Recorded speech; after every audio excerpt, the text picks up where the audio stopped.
The same opening line as the same opening line in the be-all, end-all of mafia, mobster, mob, gangster movies of them all, and that would be Goodfellas. As far back as I can remember, I always wanted to be a gangster. I, too, always rooted for the bad guys in the movies.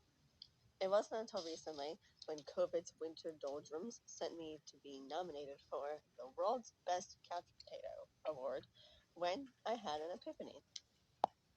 Scrolling through a selection of recently uploaded movies on demand, I stumbled upon Capone. Normally, I barely make it 5 minutes into a movie without falling asleep. However, this movie had me enthralled. My eyes were glued to my TV screen. The story behind the movie Capone recounts Al Capone's declining, grueling last weeks alive. Al Capone, aka Scarface, was born Alfonso Gabriel Capone on January 17, 1899. His mom was a seamstress and his dad was a barber. Sweeney Todd. Ultimately, Al Capone ended up succumbing to neurosyphilis. Neurosyphilis is an STD that causes deterioration of the brain as you suffer through agonizing psychological and physical impairments. As I was sitting through this telling movie, I decided to wiki Al Capone and neurosyphilis. Neurosyphilis is still allegedly the most common amongst HIV infected through male with male intercourse and AIDS diagnosed patients. Interestingly enough, I happened upon an even more mysterious fact about neurosyphilis. Fatal, rapidly declining symptoms regression takes up to 30 years to be exhibited. Granted, Al Capone showed signs of multiple symptoms of neurosyphilis, but in my brain, something wasn't adding up. Symptoms included bladder retention, difficulty controlling emotions, memory loss, dementia, psychosis, and changes with sensations in your limbs, depression, mania, and delirium. On November 16, 1939, Al Capone was released earlier than his sentence to release due to compassion, being his failing health was deteriorating more and more. In 1942, Capone was one of the first American patients who was treated by penicillin. Unfortunately, the trial testing of the antibiotic could not save Capone. In 1946, Al Capone's primary care physician and a Baltimore psychologist concluded that Capone had the mentality of a 12-year-old child. It was too late for Capone, being penicillin was not curing brain damage rather than slowing down progression of the disease. Strangely, I further read that a common arthritis medication could cure early onset neurosyphilis. As I continued to read about the disease in Al Capone, the more peculiar things were sounding to me. Going between web surfing and watching Capone, I remembered hearing about a certain hallucinogenic drug, more commonly referred to as devil's breath. Devil's breath is a fine white powder that is either blown into someone's face, rubbed behind the ears, or sprinkled into someone's drink. Within minutes, the victim is subdued and often rendering them unconscious. The drug has been known to be used by the FBI as a truth serum for their suspected criminals. In the midst of watching the movie, all sorts of similarities were starting to add up to me.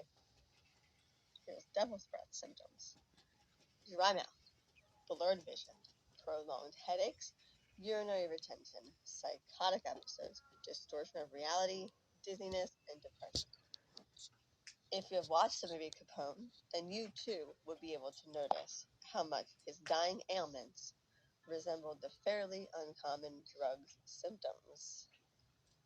When I actually had a few minutes to sit and think about just how powerful devil's breath is, I began to find connections to the drug with multiple different scenarios. Even though the drug is barely heard of in the US, that still doesn't mean powerful people weren't aware of its said potency. The drug has been documented as far back as the Salem witch trials, which, by the way, brought me to my first connection, Disney's Hocus Pocus.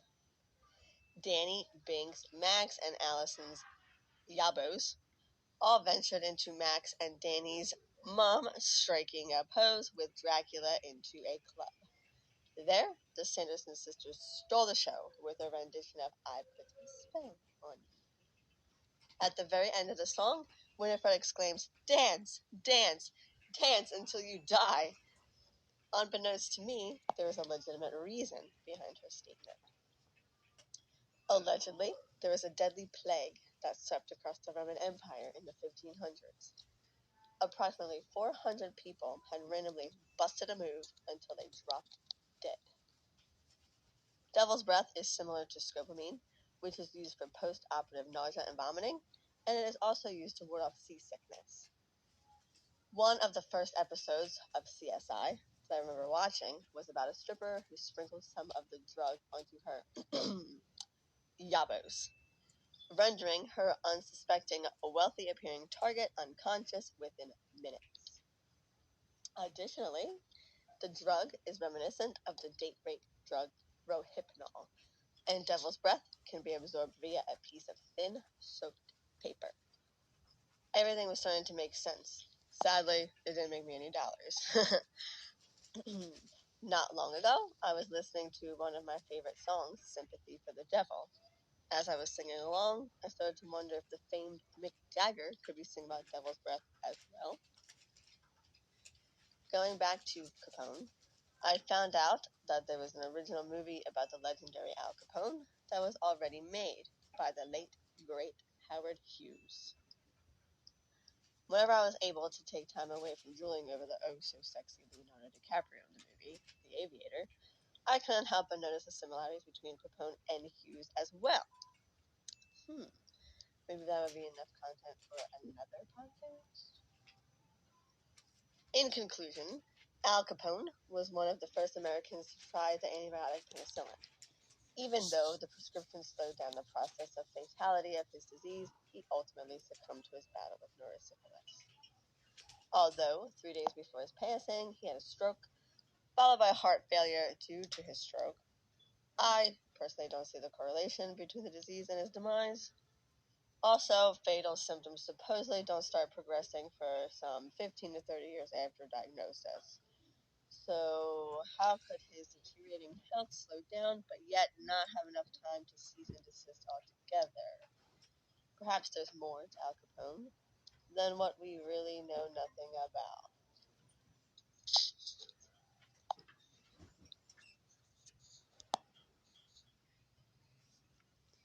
Well, surely this still seems like it's a regression of my work, and I'm going backwards to when I was first starting out.